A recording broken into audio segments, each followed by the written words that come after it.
Okay, this is 2.1 day one. A lot of things with complex numbers. Good news is a lot of these are pretty straightforward and simple.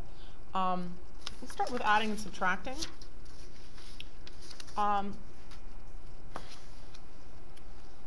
If you add or subtract complex numbers, basically you have to start with the whole basic concept of a complex number. A complex number takes the form a plus bi, where a is a real number and b is a real number. So it might be 5 plus 7i, or 10 minus 2i, or 8 plus 3i, something like that. I represents the number, the square root of -1. It allows us to kind of work with square roots when they're negative without completely throwing them away. So complex numbers are a larger part of our number system than even our real number set that we normally work in. Because they're hardly ever used, you probably haven't seen them before, but basically here's what they look like. If I want to add together 6 plus 7i plus 3 minus 2i, you can combine like terms. So 6 and the 3 go together to make 9. 7i and then minus 2i, think of them like 7x and negative 2x. Just combine those together to make 5i.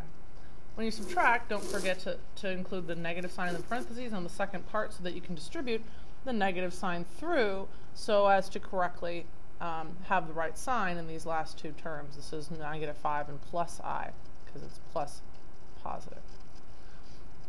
So here's a couple of examples. If I want to add two together, I don't really need the parentheses when I'm adding. I just add like terms. So I get 8 and positive 1i.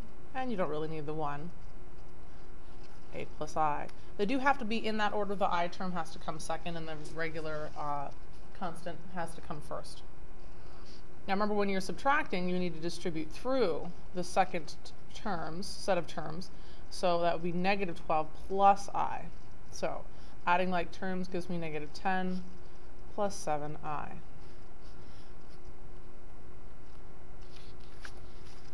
Multiplying, you just FOIL things together. The only thing is, when you take I and you square it, basically because I is defined as the square root of -1, when you square that value, you have a square root and a square both in the same part. So those cancel and you just get what's inside the square root, which is -1. So one of our important jobs today is to try to remember that I squared is just -1. So you'll see here when I FOIL these together, at some point I get an I squared at the end.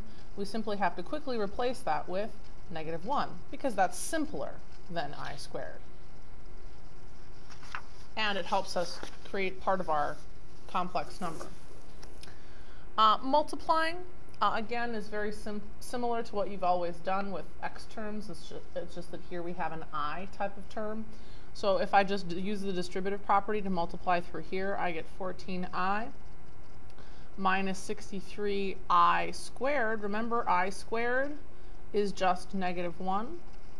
So really, I have 14i minus 63 times -1, 14i plus 63, but that is not in the correct order. It should have the 63 first, because the real number parts come first, and then the imaginary term second. So that's my final answer for number 3. Number 4, you can see there's two binomials there. Here we're going to have to FOIL them together. So first, outer, inner, and last. Again, notice that I times I is I squared.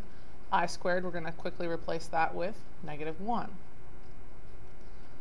I'm going to consolidate the two central terms to make it -11i. And then I have 30 minus 11i. And then this -28 and the -1 give you positive 28. So when I add together the 30 and the 28, I get 58, and then minus 11i for my final answer.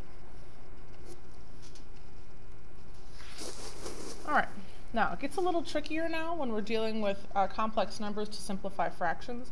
Basically, you can't have an I component in the denominator of a fraction. Now, we've done something almost exactly like this whole process when we were working with square roots. And back then, I talked about conjugates. And so if I had 2 plus the square root of 3, the conjugate of that was 2 minus the square root of 3. Or 8 minus the square root of 10, the conjugate of that was 8 plus the square root of 10. All you're really doing is you're changing if it's a sum to a difference. None of the other things change. So a plus bi, the conjugate is a minus bi, or vice versa. So you can look at this example, but I'm going to do one for you here. Just reminding you how to multiply on the top and the bottom by a conjugate. So here's a good example. If I have this denominator, 2 minus 5i, the first step that I'm going to take is I'm going to multiply on the top and the bottom by the conjugate of 2 minus 5i, which is 2 plus 5i. Again, I'm just changing from a subtraction to an addition. Everything else stays the same. So I'm going to FOIL these two together on the top and the bottom. So if I FOIL the top together, that would be first, outer, inner, and last, and then bottom, first, outer, inner, last. Don't forget your I squares. I times I is I squared. These I squares are the same as -1. So I'm going to change that. I'm also going to add together the two middle terms. Now remember, you guys, when you multiply by a conjugate, these two middle terms are going to cancel because they're automatically always going to be opposites. So anyway, back to the top. I'm going to add these two together to be 43i. So I have a 14 plus 43i plus 20, and then I squared is -1. On the bottom, these two cancel, and I get a 4 minus 25, but again, I squared is -1. So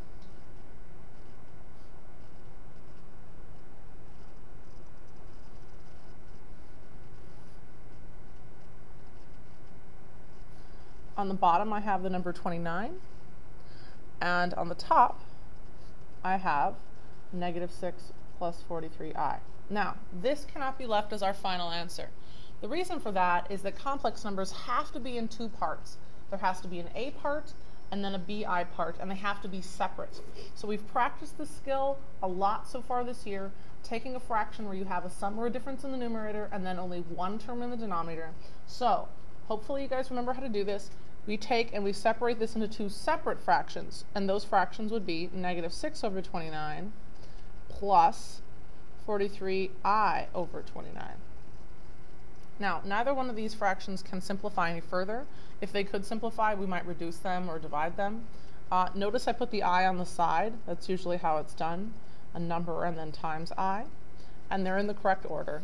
So there you go. All right, I'm going to have to go to my second video when I move on to number 6.